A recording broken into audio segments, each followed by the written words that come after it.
porque dele, por meio dele, para ele são todas as coisas, a ele, pois, a glória eternamente. Amém. Meus irmãos, graça e paz, eu quero convidá-los a abrirem comigo a palavra de Deus no Salmo 78. Este é um salmo, o segundo salmo mais longo da Escritura. Ele só é menor do que o Salmo 119. Então, nós não o leremos todo nesse momento de leitura, mas apenas os 8 primeiros versículos. E à medida que formos expondo o Salmo, nós vamos ler os demais versículos. Salmo 78, Salmo didático de Asaf. Para aqueles, então, que estão anotando, o texto é o Salmo 78 todo. Como nossos pais, esse é o título da mensagem nesta manhã. Como nossos pais.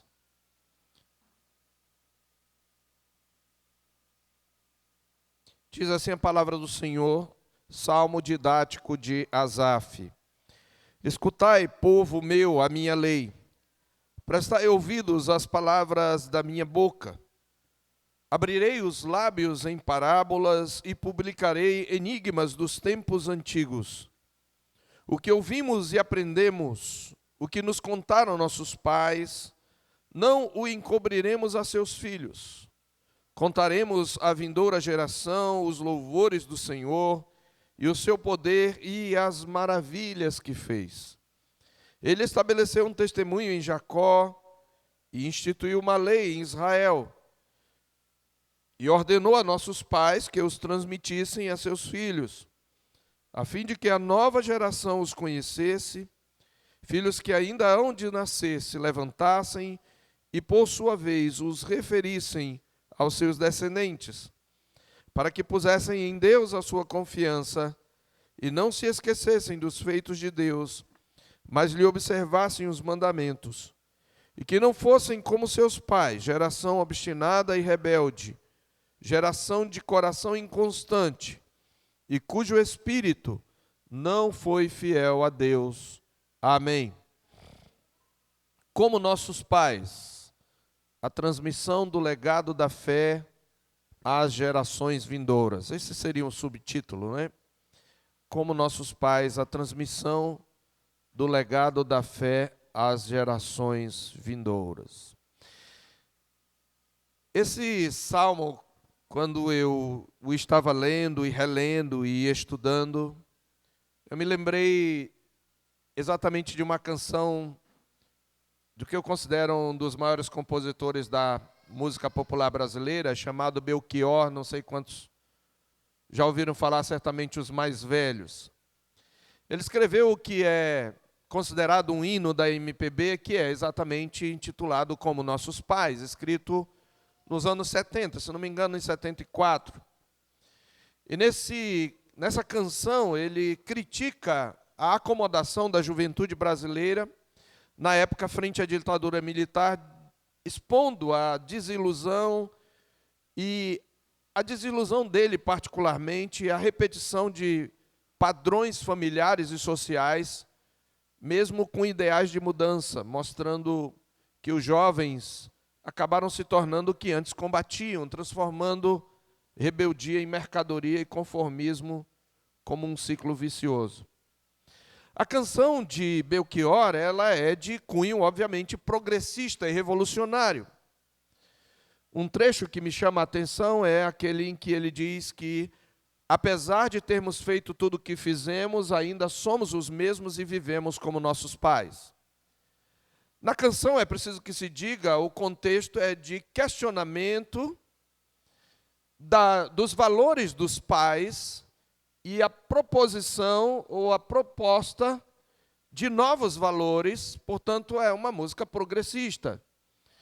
Rejeitar os valores dos nossos pais para trazer e plantar valores novos, aí advindos da geração, sobretudo, de 68. Mas essa verdade, essa colocação que Belchior faz, eu a trago aqui para uma aplicação totalmente contrária a dele. Porque enquanto ele criticava que os jovens tiveram a mesma acomodação dos pais propondo valores novos e caindo no relativismo e propondo uma quebra com a tradição dos pais, aqui eu uso essa expressão como nossos pais para destacar que nós repetimos os pecados e a rebeldia dos nossos pais. Mas, ao mesmo tempo, eu faço para incentivar a igreja, ao contrário da proposta de Belchior, a, na verdade, não só manter a tradição bíblico-apostólica, mas transmitir esse legado aos nossos filhos. Que nós não façamos como nossos pais no que diz respeito à desobediência. Esse é o ponto. E não aos valores. Mas que os valores, o que nos contaram nossos pais, observe que é o que o salmista está dizendo. O que eles nos contaram, nós temos que manter e transmitir, para não cometermos os mesmos erros que eles cometeram. Eu espero que a igreja tenha entendido aqui a proposta, que numa só tacada eu estou batendo na filosofia proclamada por esse grande poeta, mas eu estou usando essa expressão porque, de fato, no que diz respeito ao pecado, nós vivemos do mesmo modo que os nossos pais. Nós podemos inventar novas formas, mas os pecados são os mesmos.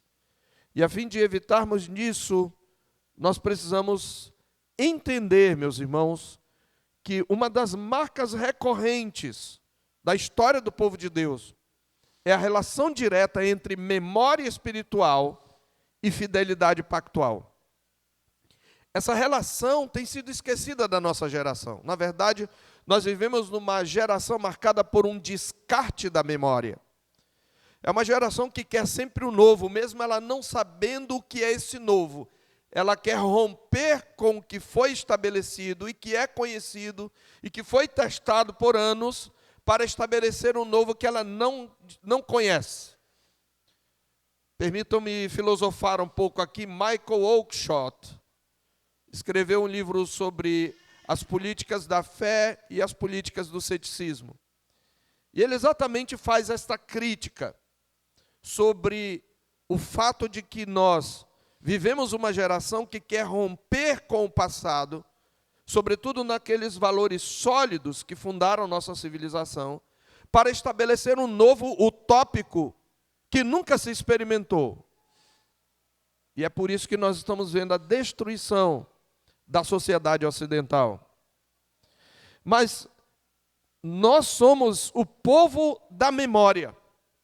Nós somos o povo do pacto, da aliança. E nós precisamos entender essa relação entre memória espiritual e fidelidade pactual. Sempre que o povo de Deus se lembra dos feitos do Senhor, sua fé é fortalecida, a obediência é renovada e a esperança se mantém viva. Por outro lado, sempre que essa memória é negligenciada, instala-se o esquecimento, e com ele vem a incredulidade, a rebeldia e a ruptura da comunhão com Deus. E, na verdade, durante muito tempo a igreja semeou isto, e ainda semeia de certa maneira. Mas essa ideia de que temos que inovar, de que temos que trazer novidades para a igreja, ela é um reflexo da nossa cultura do descarte da memória. O Salmo 78, meus irmãos, exatamente nos conduz a esse ponto sensível da vida espiritual, o perigo de uma fé que não é ensinada, não é lembrada e por isso não é preservada. Neste ano, a nossa proposta, nesses primeiros meses, e particularmente nesse tempo de recesso da escola dominical, é exatamente falar sobre temas ligados à família. E o ponto é que a família é exatamente a estufa onde essa fé é cultivada e onde ela é preservada. A igreja, obviamente, que é uma extensão da família e que é o lugar onde as famílias, por sua vez, a estufa onde as famílias crescem e o lugar onde elas também são curadas, restauradas, ela precisa entender que a família é o lugar onde você, de fato, ensina essas tradições. A igreja faz isto, mas é no dia a dia da semana que os pais vão trazer o legado da fé para os seus filhos. Então, este salmo, meus irmãos, ele não foi escrito apenas para registrar acontecimentos do passado, mas para confrontar cada geração com a sua responsabilidade diante de Deus. E ele nos ensina que o problema fundamental de Israel nunca foi a ausência da revelação divina, mas a falha em guardá-la, a falha em transmitir e viver essa revelação. Assim, o Salmo 78 nos chama a examinar não apenas a história dos nossos pais, mas também o legado que estamos deixando àqueles que virão depois de nós, para não repetirmos os erros dos nossos pais. Este salmo, você deve observar que é um salmo didático. Ele não está fazendo uma oração, não é um lamento, não é exatamente um salmo de louvor, mas ele é um salmo para ensino, e ele já deixa claro isso no título, não é? Salmo didático de Asaf. Como eu falei, ele é o mais longo, na verdade, ele é o segundo mais longo da Bíblia, e ele é o mais longo dos chamados salmos históricos. Alguns salmos, eles recontam a história de Israel. E esse salmo combina, obviamente, poesia com narrativa histórica e exortação teológica, com um propósito claramente pedagógico. Por isso, nós não vamos ver uma exposição cronológica exata, ele vai e vem na história, pelo que nós perceberemos, mas logo no início o Salmo nos convoca, como povo da aliança, a ouvir sua instrução, apresentando o que ele vai falar como uma parábola, como uma exposição de enigmas dos tempos antigos. É interessante isso, porque a linguagem toda é a linguagem de sabedoria. Se você ler a introdução do livro de Provérbios, ele vai falar sobre parábolas e enigmas dos sábios. Então ele diz assim: escutai, povo meu, a minha lei, prestai ouvidos às palavras da minha boca, abrirei os lábios em parábolas e publicarei enigmas dos tempos antigos. Quando ele, no entanto, expõe aquilo que ele chama de parábolas e enigmas, parece tão claro para nós que ele está contando a história de Israel. Mas onde está o enigma? Onde está a parábola? Ele está falando não de mistérios obscuros, enigmas obscuros, mas de verdades espirituais profundas que exigem discernimento à luz da fé. Eles são enigmas, de um lado, eles são enigmas, porque quando olhamos para a história, nós temos que ver além dos fatos que ocorreram, mas entender as lições espirituais por trás deles. Mas ele também está se referindo ao grande mistério que é a misericórdia insistente e a graça escandalosa de Deus diante da rebeldia reincidente e insistente do seu povo. É uma misericórdia que não se pode compreender, é um mistério, esse mistério da história da redenção. Assim, a narrativa, meus irmãos, percorre a história de Israel, você verá, desde o êxodo até o Egito, desde o êxodo do Egito até o estabelecimento do reinado de Davi, com que o Salmo ele é concluído. E ao longo desse percurso, Asaf constrói um contraste constante entre a fidelidade paciente do Senhor, de um lado, e a inconstância e desobediência e incredulidade do povo do outro. O tempo todo é o que o Salmo vai repetir.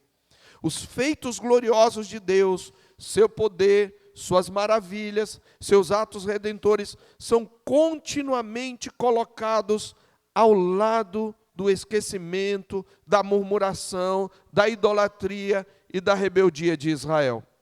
Então, o objetivo do Salmo, ele é explícito para nós: instruir as gerações futuras, para que não repitam os erros dos seus pais.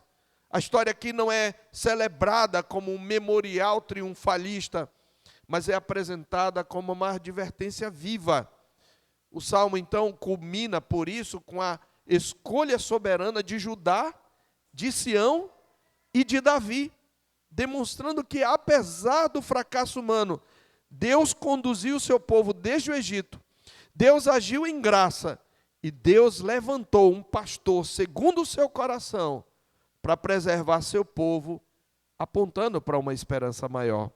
Deus conduz o seu povo rebelde e contradizente. Então eu quero expor, tentando dividir esse salmo, é difícil dividi-lo em poucas partes. Mas eu quero aqui começar então mostrando que o salmista começa com uma convocação ao ensino da sabedoria.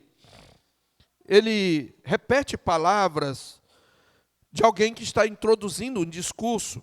Versos 1 e 2. Escutai, povo meu, a minha lei.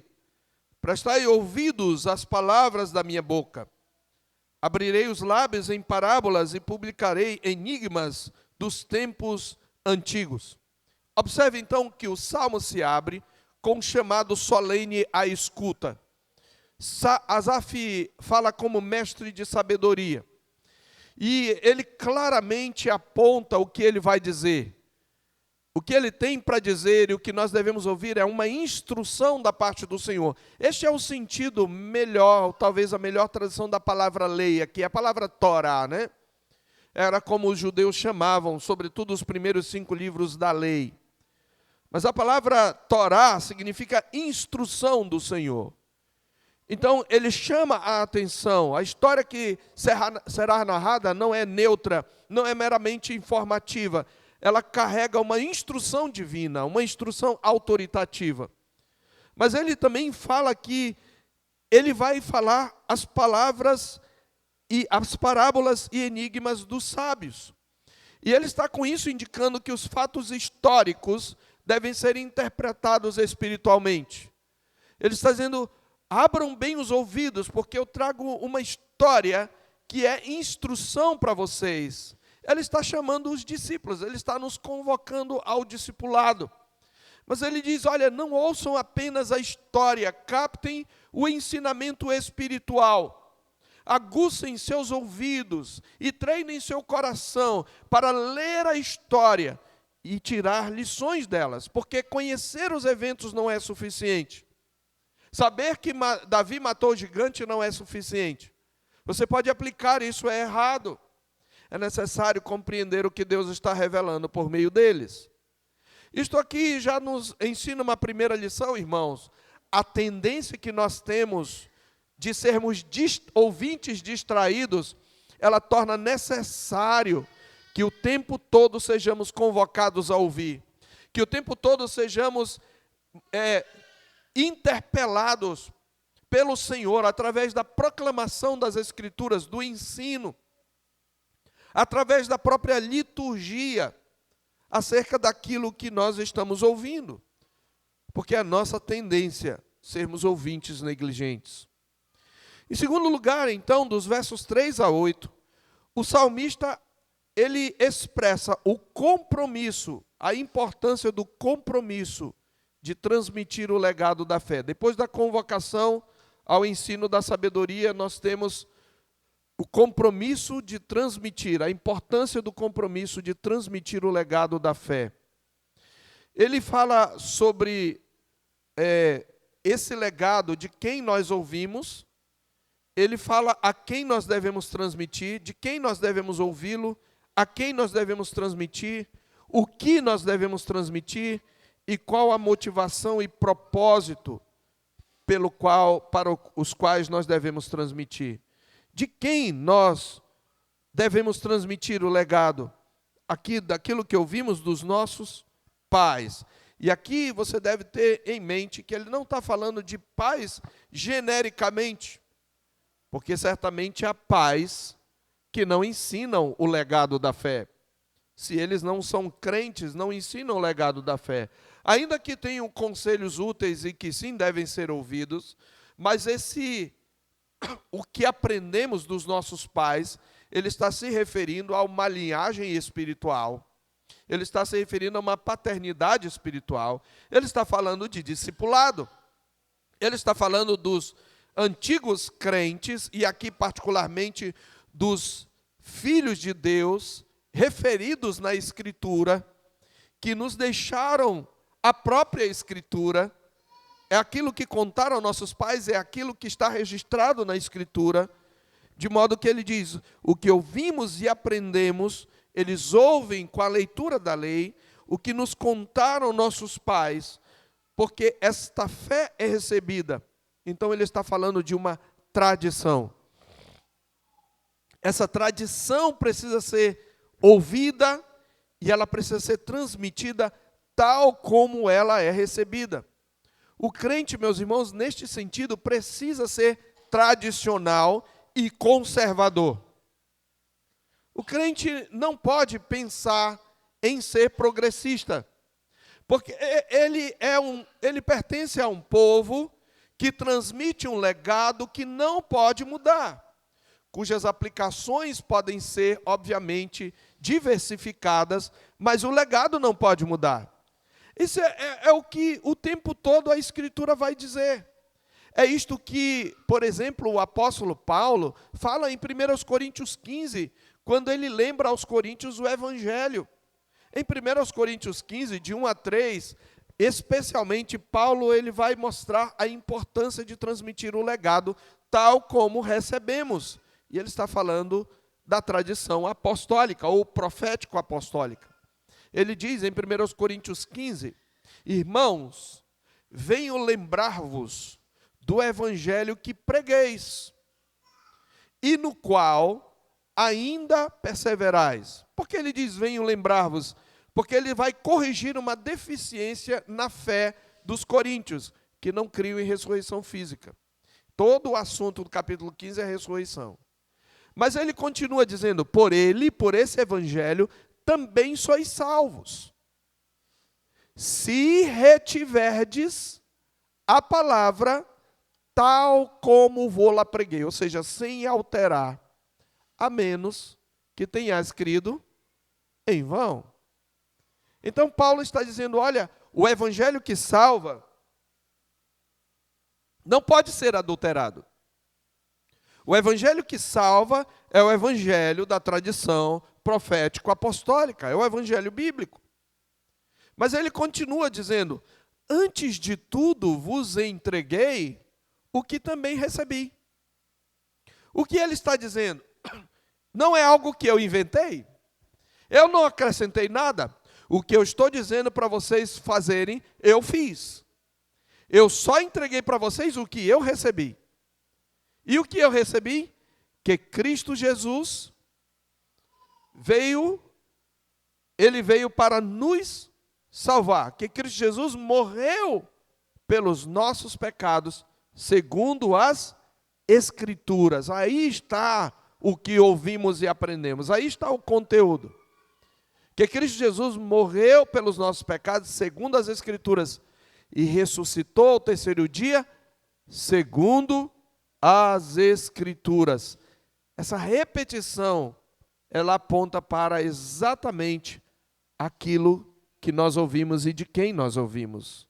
Então, irmãos, a fé do povo de Deus é uma fé recebida, ela não nasce do improviso, nem da experiência individual isolada, ou de uma proposta mirabolante, mas ela é aprendida por meio do testemunho daqueles que vieram antes. Asaf reconhece que o conteúdo da fé foi ouvido, aprendido e transmitido pelos pais. Trata-se, portanto, de uma fé histórica, enraizada na ação concreta de Deus no tempo, na história do seu povo. Então, de quem se ouve? Dos nossos pais. A quem se transmite? Esse ensino não pode ser interrompido. Ele precisa ser passado. Por quê? Porque ele tem validade eterna. Ele diz, o que nos contaram nossos pais, não o encobriremos a seus filhos. Observe o que ele diz, ele não fala, não o encobriremos aos nossos filhos. Até tem uma canção do Vencedores que traz a expressão nossos filhos, e não está incorreta. É porque quando eles falam aos seus filhos, eles estão falando, quem está falando dos seus próprios filhos. Mas por que ele está se referindo aos progenitores, dizendo que os meus filhos são filhos deles? Porque são descendentes. O que nos contaram os nossos pais, Nós não vamos encobrir aqueles que são descendência dele. É isso que ele está dizendo. Nós vamos contar à vindoura geração. Nós vamos passar para a vindoura geração os mesmos valores, sem mudar nada. As mesmas doutrinas, os mesmos ensinamentos espirituais. Então, o salmista está dizendo que aquilo que foi recebido não deve ser encoberto aos filhos, mas anunciado à geração vindoura. O silêncio espiritual, irmãos, é uma forma de infidelidade pactual. Quando os pais se calam, as próximas gerações crescem sem referência, sem memória e sem esperança. E nós precisamos ter isto em mente. Mas o que se deve transmitir? O conteúdo da transmissão é claramente definido. Observe no verso 4. Os louvores do Senhor, ou uma outra tradução seria os feitos gloriosos do Senhor, o seu poder e as suas maravilhas. O que nós vamos transmitir não é sobre o heroísmo de Davi. Não é sobre a fé inigualável ou inimitável de Abraão. Essas virtudes até existiam lá, mas o grande herói da história é o Senhor. A ênfase é nos atos de Deus. Então, e também não se trata de meros valores morais ou tradições culturais, mas de uma narrativa teológica centrada em quem Deus é e no que Ele fez. Quando esse conteúdo se perde, a fé se reduz a um formalismo vazio. Mas qual a motivação para transmitir esse legado da fé? Ele mostra que o objetivo é triplo: conhecimento, confiança e constância. Ele diz assim: a fim de que a nova geração, verso 6, os conhecesse os feitos do Senhor. Filhos que ainda hão de nascer, se levantassem, observe que aqui deve se formar uma corrente geracional e, por sua vez, os referissem aos seus descendentes, para que, primeiro, conhecessem, segundo, para que pusessem em Deus a sua confiança, para que não houvesse apenas uma profissão de fé repetida, mas que a confiança pessoal deles estivesse em Deus, e não se esquecessem de Deus, mas lhe observassem os mandamentos. Constância. O ensino visa formar uma geração que conheça a Deus, que deposite nele sua confiança e persevere na obediência. O contraste é explícito. A nova geração não deve repetir o padrão dos pais, mas deve repetir o legado de fé deles. Qual é o padrão de comportamento deles? Ele vai falar nos próximos versículos. Ele é caracterizado por obstinação, rebeldia e inconstância espiritual. O problema de Israel nunca foi falta de informação, mas ausência de fidelidade perseverante. Mas essa ausência de fidelidade, ela também foi causada pela falta da transmissão do legado. Então, a partir do verso 9, nós vamos tentar caminhar dentro de cada trecho mais rapidamente, para tentarmos alcançar todo o conteúdo. Ele vai, então, trazer aqui uma revisão da história, porém, ele vai trazer isso sempre mostrando os louvores do Senhor, as maravilhas do Senhor, de um lado, de outro, a rebeldia do povo, a incredulidade do povo, a ingratidão do povo. Depois ele vai mostrar a resposta do Senhor, sempre atuando com juízo e misericórdia, e de novo a rebeldia do Senhor, do povo. Vai ter essa alternância o tempo todo, até que ele chega a um desfecho. O Senhor escolhe uma tribo, e o Senhor escolhe um homem, uma família, uma casa, para por meio dela pastorear Israel com mãos precavidas. Esse é o ponto. Então, como que ele começa essa história? Dos versos 9 a 11, ele começa com uma derrota de Efraim. Efraim, tribo armada e preparada para a batalha, foge no dia de combate. E veja, ele começa mostrando a derrota dos filhos de Efraim. Deveríamos perguntar por que os filhos de Efraim, porque ele vai falar de todo Israel. E eu vou colocar aqui qual seria a minha proposta do propósito dele, a partir dos estudos que fiz. Efraim era a maior tribo, possivelmente a maior tribo de Israel, e aqui liderou as tribos do norte, quando houve a divisão do reino. Tanto que o reino foi dividido na época de Roboão, depois de Salomão, e o reino do norte era liderado pela tribo de Efraim, e o reino do sul por Judá, sendo que o reino do sul era composto apenas de duas tribos, Judá e Benjamim. Todas as outras tribos estavam com Efraim. E não é à toa que os profetas, quando eles vão falar contra o reino do norte, às vezes eles usam o termo Efraim. Ó Efraim, Efraim está entregue aos ídolos, é deixá-lo. Então, muitas vezes, essa expressão Efraim se refere ao reino do norte. Se o Asaf que fez o salmo é o Asaf ainda da época de Davi, então Asaf está aqui profetizando já o que vai acontecer no futuro.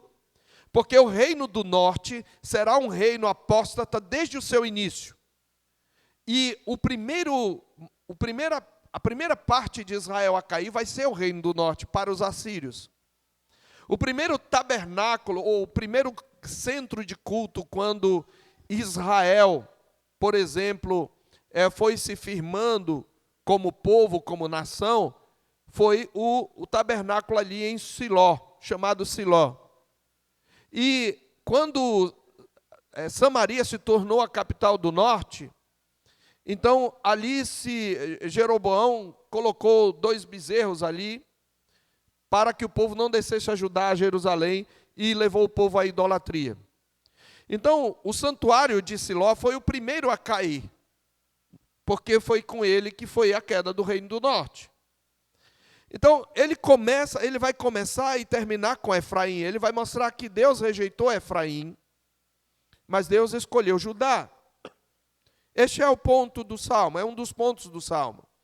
Então, embora ele esteja se referindo a todo Israel, ele menciona Efraim como aqueles que armados bateram em retirada. Mas por que eles bateram em retirada? Porque eles fugiram dos seus inimigos, não por causa da sua inferioridade militar, mas pela sua infidelidade espiritual. O texto deixa claro que o esquecimento das obras do Senhor e o desprezo pela aliança conduzirão inevitavelmente à ruína. Força sem fidelidade não sustenta o povo de Deus. É por isso que no verso 9, ele começa como que, sabe quando filmes como Titanic, que começa pelo fim, depois volta para o começo, ele começa exatamente pelo fim. A destruição do reino do norte, Efraim recuando diante dos inimigos, e ele vai terminar de novo com Efraim sendo rejeitado, porém o Senhor levanta em Judá a casa de Davi. Esse é o arcabouço. Então, por isso que ele começa com Efraim. Mas o ponto principal é, por que o povo de Deus sofre derrotas históricas? Por que o povo de Deus, por vezes, recua diante dos inimigos? Por causa da sua infidelidade pactual. E aí ele vai mostrar essa infidelidade desde o início da história da salvação. Do verso 12 em diante, ele vai mostrar, de um lado, as maravilhas do Senhor, e de outro, a ingratidão do seu povo. E esse é o ponto que nós vamos nos deter aqui. As maravilhas do Senhor e a ingratidão do seu povo. Asaf relembra os grandes atos redentivos do Senhor no Egito, no deserto e na terra prometida. Observe aí que ele começa mostrando que maravilhas Efraim esqueceu. Os prodígios que ele fez na terra do Egito, no verso 12. Como ele dividiu o mar, como ele os fez seguir, aprumou as águas, guiou-os na coluna de nuvem de dia e na coluna de fogo de noite. No deserto ele deu-lhes água, fendeu rochas, deu-lhes a beber abundantemente, como de abismos. Da pedra fez brotar torrentes, fez manar água como rios. Ele está descrevendo aquela caminhada que nós vimos em Êxodo, do povo de Israel. Deus dividiu o mar, Deus guiou o povo com nuvem e fogo, de maneira maravilhosa, prodigiosa, fez brotar água da rocha, concedeu alimento do céu, a provisão foi abundante e constante. Contudo, em resposta a essa graça, o povo murmurou, tentou a Deus e questionou sua bondade. Ele vai mostrar aqui o episódio do pastor. Veja como ele vai mostrar. Primeiro bloco aí, do verso 12 até o 16. O Senhor guiou, ele abriu as águas do Mar Vermelho, ele guiou o povo, fez brotar água da rocha, e estava guiando o povo, mas veja o verso 17 até o 20. Como é que o povo respondeu a isso? A gente leu em Êxodo, não é? O tempo todo o povo murmurou, mas ainda assim prosseguiram em pecar contra ele e se rebelaram no deserto contra o Altíssimo. Tentaram a Deus no seu coração, pedindo alimento que lhes fosse do gosto. Lembra?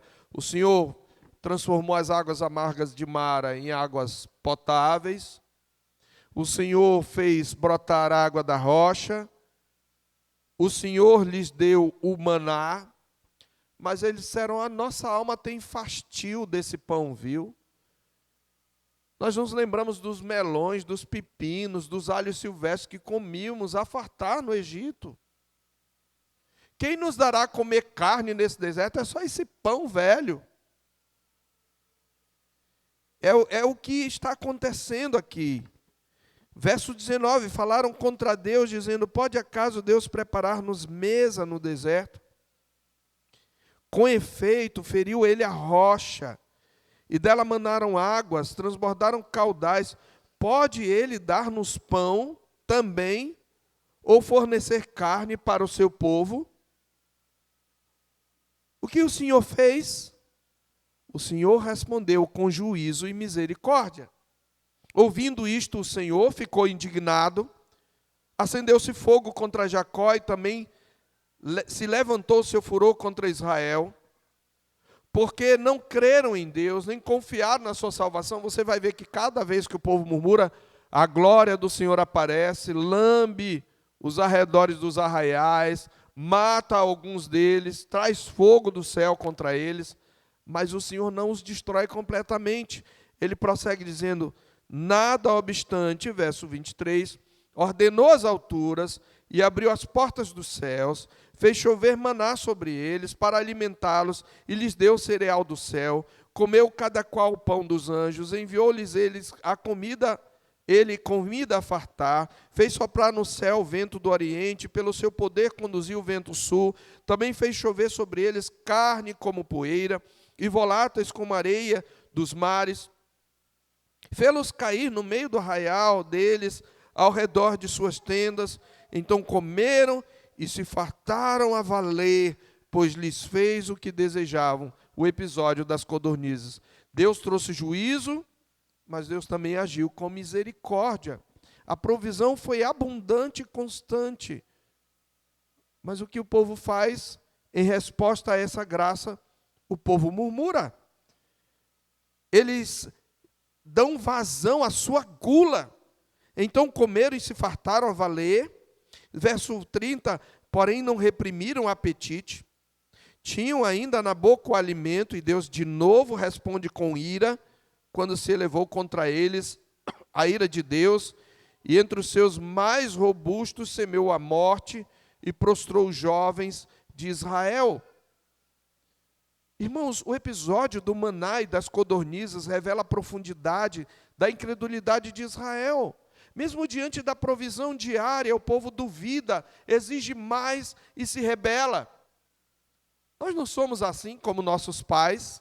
Deus nos dá em abundância, Deus nos dá mais do que precisamos, mas nós ainda somos descontentes. Aí, às vezes, ficamos mal-humorados com aquilo que nós queríamos, mas não temos.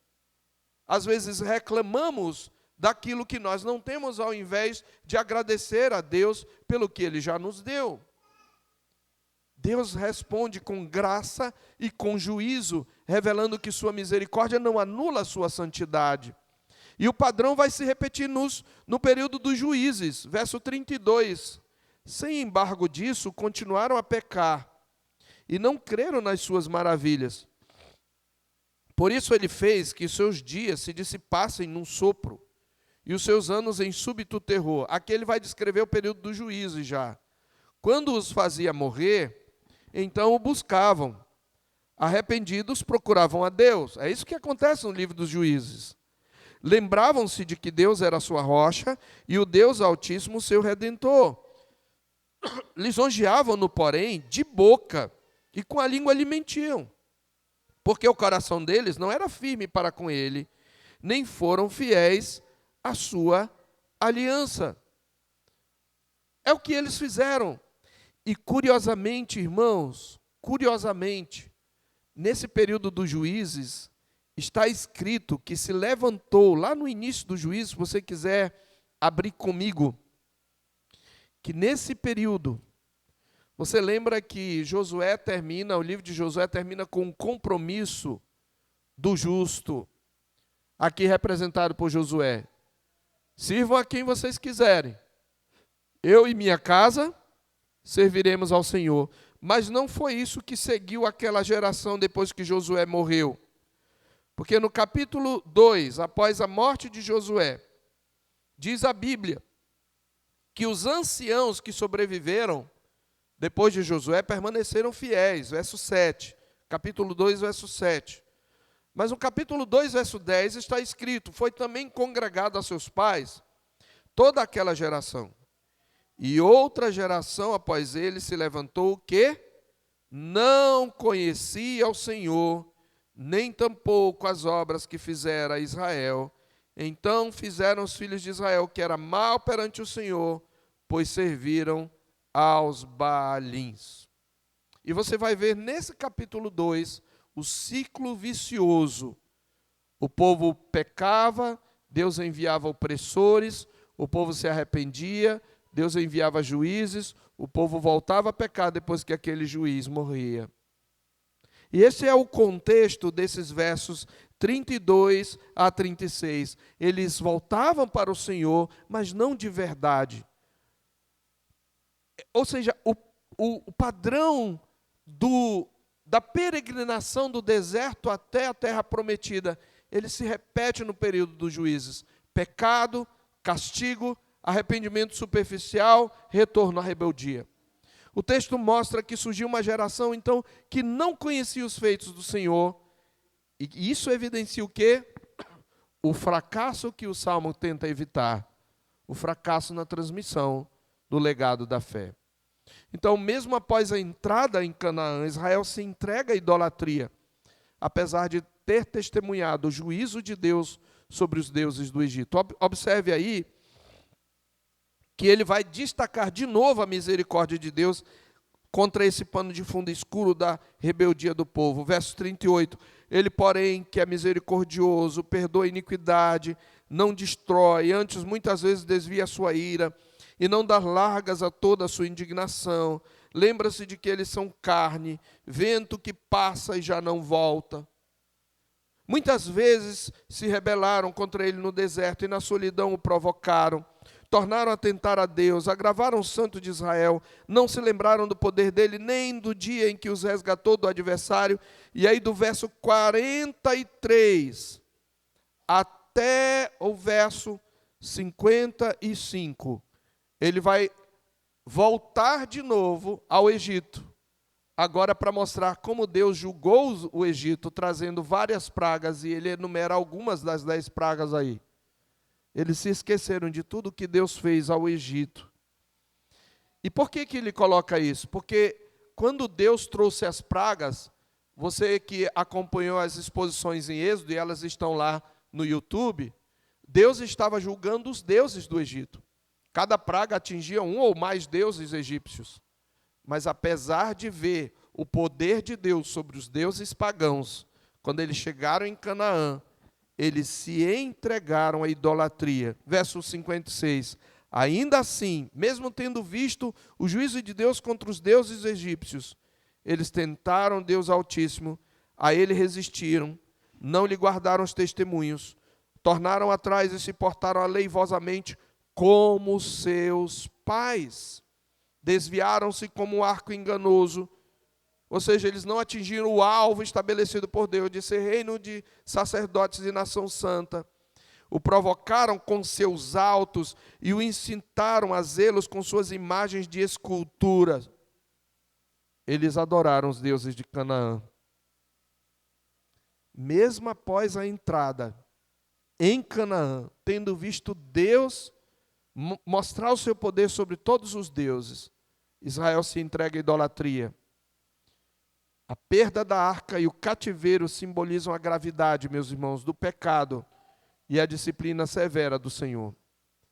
Ainda assim, o salmista vai dizer, Deus não abandona o seu povo. Observe aí que, por um lado, Deus abandonou o tabernáculo de Siló, que é o tabernáculo onde estava no reino do norte, e a tenda de sua morada entre os homens.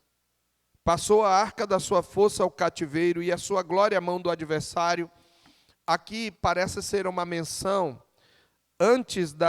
na verdade aqui parece ser uma menção àquela derrota que Israel teve para os filisteus quando a arca foi tomada. E quando Eli morre, né, e a arca é tomada, os seus filhos morrem. E é exatamente no prelúdio da escolha de Davi, da unção de Davi, que virá logo depois. É o final do período dos juízes. E o Senhor entrega a sua arca. Mas ele parece pular depois para o cativeiro. Entregou seu povo à espada e se encolerizou contra a sua própria herança. O fogo devorou os jovens deles e as suas donzelas não tiveram canto nupcial. Seus sacerdotes caíram à espada e suas viúvas não fizeram lamentações.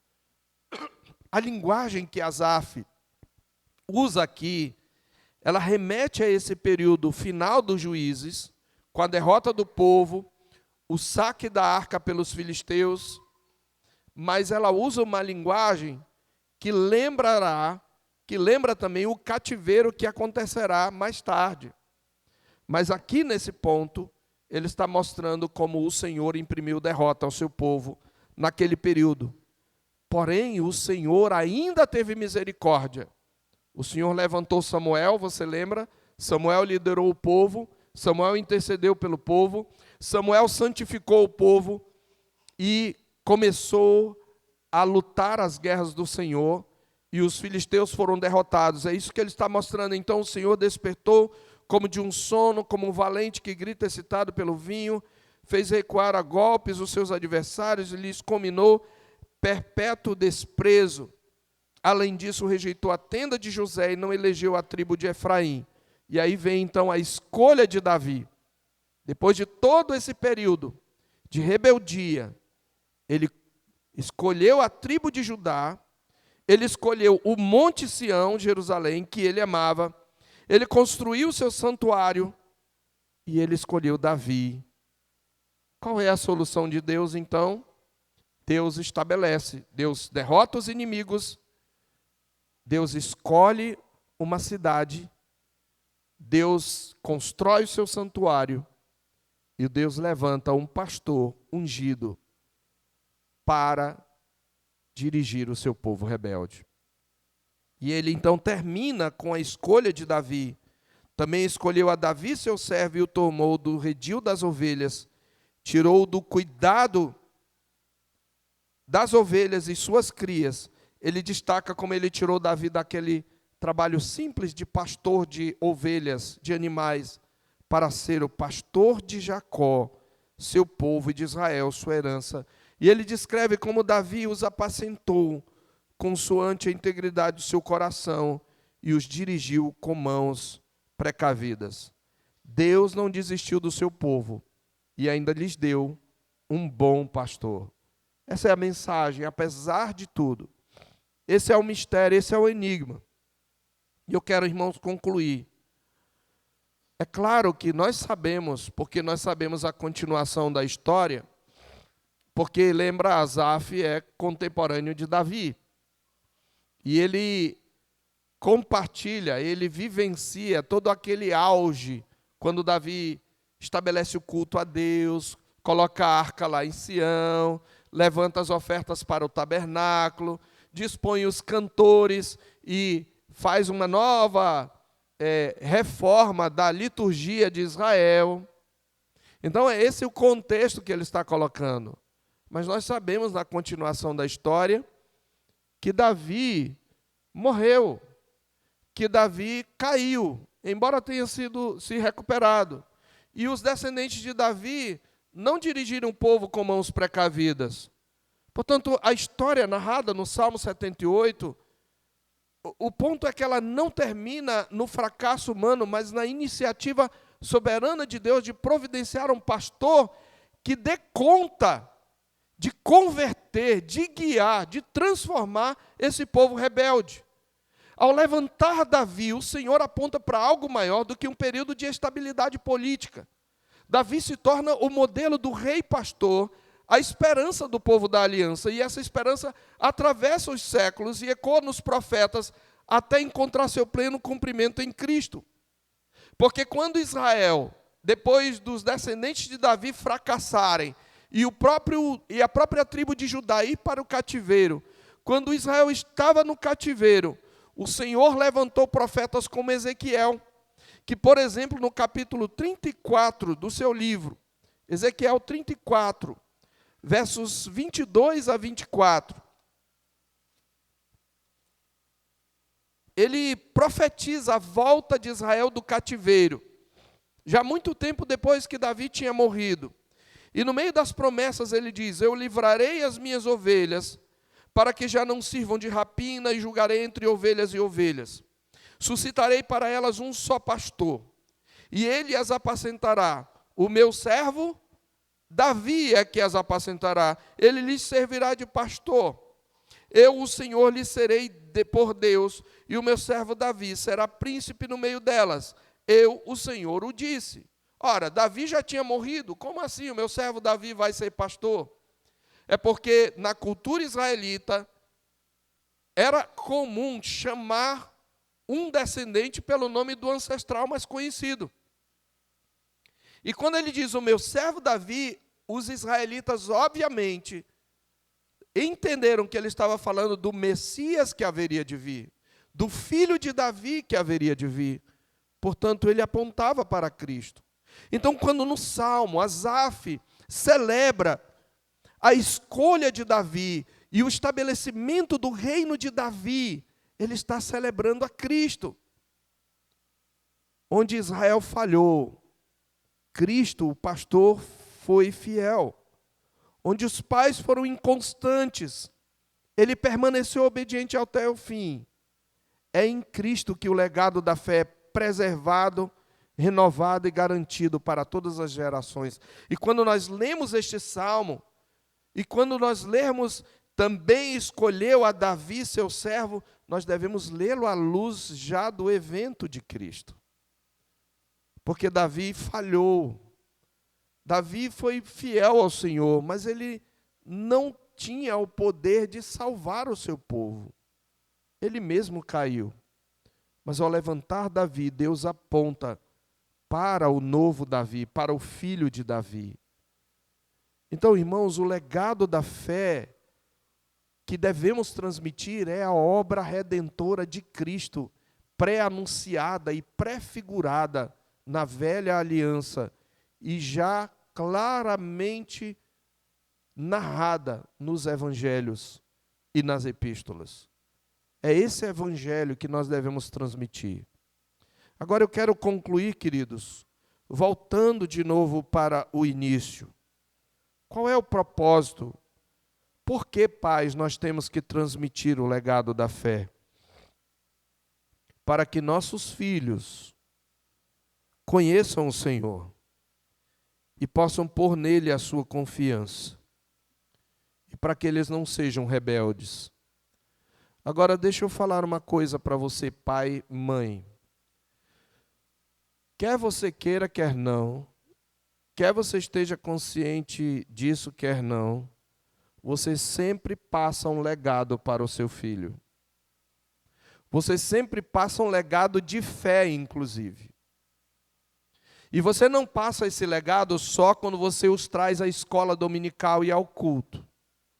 Você passa esse legado, aliás, na maior parte do tempo, durante a semana, quando você se levanta para trabalhar, quando você senta à mesa com ele para almoçar, quando você o leva à escola, quando você trata dos assuntos mais diversos com sua esposa e filhos, com a forma como você lida com os seus desafios, com as palavras que saem da sua boca, mesmo involuntariamente, cada coisa que você faz, cada palavra que você fala, mesmo quando o seu objetivo não é intencionalmente ensinar os seus filhos, em cada uma dessas atitudes, você está passando um legado de fé para o seu filho. E pode ser que aquilo que ele está ouvindo na igreja, no dia do Senhor, seja negado e anulado ao longo da semana pela forma como você vive a sua fé. Quer nós queiramos, quer não, irmãos, nós estamos sempre influenciando e sendo influenciados. Esse é um princípio do discipulado. A pergunta é, você está transmitindo o legado da fé para os seus filhos? A forma como você os disciplina ou como você negligencia a disciplina deles é uma forma de transmitir o legado. A Bíblia diz como é que transmitimos o legado. Como é que transmitimos? Ao deitar-te, ao levantar-te, sentado em tua casa, andando pelo caminho. Ou seja, durante o dia todo, 7 dias por semana, quer você queira, quer não, seu filho está absorvendo o legado de fé que você transmite. Quando você está com raiva, quando você está frustrado ou frustrada, quando você está em conflito, quando você está deprimido, na forma como você se levanta para vir para o culto, você está transmitindo o legado da fé. Qual é o legado que você realmente está transmitindo? Quando o salmista nos chama para transmitir, ele está dizendo, a fé precisa ser ensinada de maneira intencional e contínua. O que não é transmitido com clareza e com constância será inevitavelmente esquecido.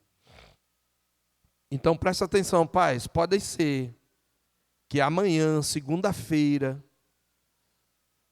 o que você vai fazer, o que você vai falar, o que você vai ensinar ou deixar de ensinar, pode ser que apague tudo que seu filho ouviu no domingo.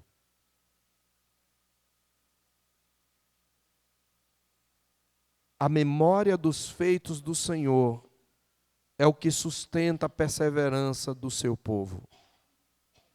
Esquecimento espiritual sempre precede decadência espiritual.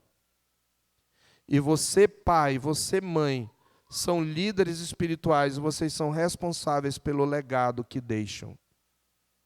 Porque o fracasso de uma geração aponta ou afeta profundamente a geração seguinte. A história bíblica, irmãos, não é uma coisinha para divertir crianças.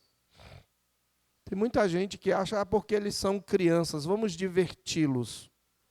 Vamos criar uma salinha aqui para eles brincarem. E a gente faz musiquinhas com gestos para eles brincarem. Você precisa entender, a história bíblica é advertência e não mera informação. Precisamos aprender com os erros do passado para não repeti-los. Mas, acima de tudo, pai, mãe, você tem que ensinar ao seu filho que a esperança final está no bom pastor. Cristo é aquele que guarda o seu povo, que preserva a sua fé e conduz a história à consumação. Cristo é aquele que dirige o seu povo com mãos precavidas. E quando você transmite tudo o que você faz, fala, precisa apontar para Cristo, para a suficiência de Cristo. Não é um legado apenas de valores morais, é um legado de uma pessoa que é divina e humana e que morreu para nos resgatar.